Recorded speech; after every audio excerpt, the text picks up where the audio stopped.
kita akan membahas mengenai biologi sel pada materi, struktur dan fungsi pada inti sel atau nukleus dan sentriol. Nah, langsung saja kita memasuki ke pembahasan pada materi. Yang pertama kita akan membahas mengenai struktur dan fungsi pada inti sel. Nah, saat kita mengamati sel bawang merah yang merupakan sel hidup, maka akan terlihat adanya bagian yang terletak di tengah sel dan relatif lebih gelap dibandingkan bagian sekitarnya. Nah, bagian seperti ini tidak akan tampak saat yang kita amati adalah sel mati seperti pada sel gabus atau sel hidup seperti sel darah merah manusia. Organel inilah yang merupakan inti sel atau nukleus. Nah, di mana Robert Brown adalah merupakan tokoh yang pertama kali mengamati nukleus pada tahun 1931. Nah, nukleus umumnya terdapat pada sel eukariot dan merupakan tempat mayoritas material genetik sel atau DNA yang juga dapat ditemukan di mitokondria dan kloroplas. Nah, nukleus juga mengandung komponen dan enzim yang diperlukan menjaga dan mentranskip material genetik secara selektif atau misalnya pada pembuatan mRNA dan menggandakan DNA. Nukleus juga bertanggung jawab untuk sintesis dan penggabungan komponen yang diperlukan untuk mentranslasi material genetik atau ribosom tRNA meskipun tak masih dilakukan di sitoplasma. Selanjutnya, di sini ada ciri-ciri umum pada nukleus atau inti sel. Yang pertama itu ada posisi nukleus di dalam sel dipengaruhi oleh aktivitas sel. Yang kedua, nukleus tidak dapat bergerak bebas. Yang ketiga, nukleus juga bisa terdapat dalam jumlah tunggal pada sel. Namun, ada pula sel yang memiliki lebih dari satu nukleus. Yang keempat, bentuk nukleus biasanya ekuivalen dengan bentuk sel. Dan yang terakhir, yang kelima, yaitu ada ukuran nukleus bergantung pada volume sel, jumlah DNA dan protein, serta perkembangan metabolisme sel. Nah, di sini nukleus juga terdiri dari yang pertama yaitu ada kompleks selaput inti membran dalam dan luar yang mengelilingi struktur internal yang amorfus atau tidak berbentuk. Yang kedua ada struktur internal yang terdiri dari kromatin, kompleks DNA dan protein, dan lamina inti atau network protein fibrila di bawah selaput. Dan yang ketiga ada nukleus di mana struktur amorfus dan kompak di mana gabungan ribosom menempati nukleoplasma. Nah, di sini ada fungsi nukleus di mana fungsinya itu ada menyimpan gen pada kromosom, mengatur gen dalam kromosom dalam proses pembelahan sel, mentransform faktor regulasi dan pembentukan gen melewati pori inti, menghasilkan pesan atau mRNA yang mengkode protein, dan yang terakhir mengatur replikasi DNA. Nah, selanjutnya di sini ada komponen inti sel, di mana yang pertama itu ada membran nukleus, di mana membran nukleus terdiri dari membran dalam dan membran luar. Di antaranya terdapat ruang perinukleus, di mana membran luar berkesinambungan dengan retikulum endoplasma. Pori-pori ini bersama dengan komponen lainnya berasosiasi di sekitar pori yang kemudian disebut kompleks pori. Fungsinya memisahkan materi genetik dari sitoplasma dan mengatur masuk dan keluarnya molekul besar dan kompleks. Selanjutnya ada kompleks pori inti, di mana jumlah pori pada nukleus bervariasi dengan kisaran 100 hingga 107, di mana variasi jumlah pori nukleus sesuai dengan tipe dan keadaan fisiologi sel, di mana kerapatan pori juga berkaitan dengan aktivitas pengangkutan RNA dari nukleus. Fungsinya yaitu transfer pasif, ion metabolik protein globulat atau termasuk histon, transfer aktif, molekul besar ke dalam inti, dan pengiriman molekul keluar inti.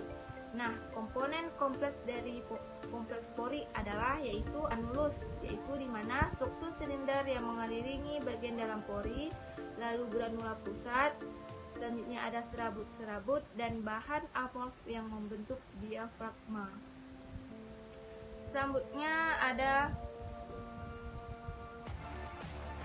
komponen kompleks pori yaitu di mana umumnya pori berdiameter 80 nanometer, namun bisa berada dalam kisaran 40 sampai 100 nanometer. Di mana diameter pori pada sel dalam jaringan atau tipe sel yang sama adalah tetap. Misalnya, kerapatan pori mendekati 3 pori atau nanometer ditentukan pada sel darah merah dan limfosit. Sel-sel tersebut sangat terdiferensiasi, namun metabolismenya tidak aktif dan sel-sel ini juga tidak berproliferasi. Selanjutnya ada lamina inti, di mana terdiri dari jaringan yang teratur dari filamen atau protein berdiameter 10 nanometer yang melekat pada bagian dalam membran, yang berfungsi sebagai tempat pelekatan kromatin, memperkuat selaput inti, melarutkannya selama mitosis dan meiosis.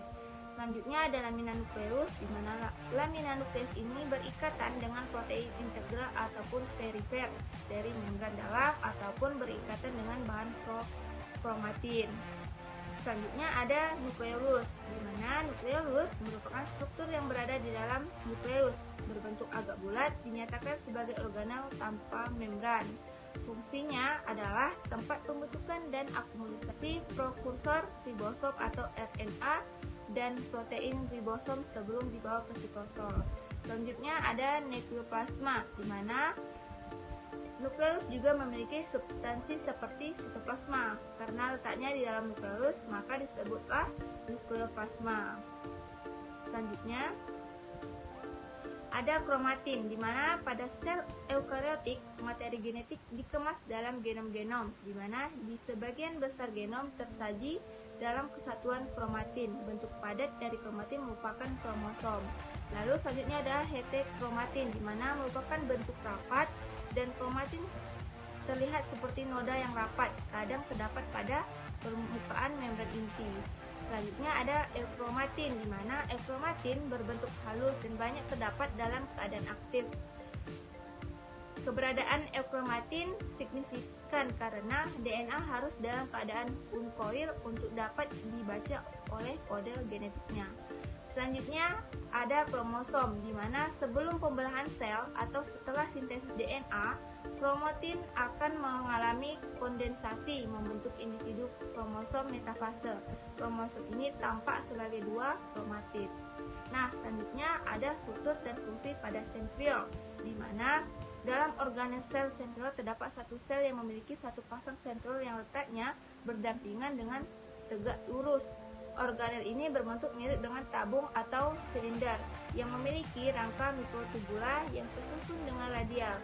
Mikrotubula ini terdiri 3 rangka, di mana jumlah dalam setiap sentriol sekitar 9 rangka. Nah, sentriol sendiri memiliki panjang 0,3 sampai 0,5 nanometer dan lebarnya 0,2 nanometer dan berdiameter 0,15 nanometer. Nah, fungsinya membentuk sebuah benang spindle guna memisahkan sel kromosom. Nah, di sini ada penemu sentriol, yang mana yang pertama kali yang menemukannya itu pada tahun 1888 oleh Theodor Boveri, di mana Boveri merupakan seseorang ilmuwan dalam bidang biologi dan berasal dari Jerman.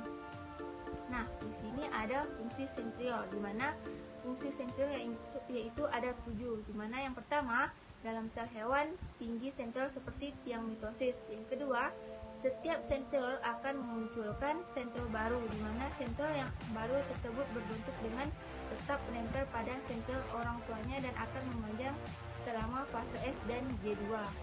Selanjutnya ada benang spindle akan bertanggung jawab atas segregasi sel kromosom ke dalam sel anak. Lalu ada sebagai pusat tumpukan mikrotubula.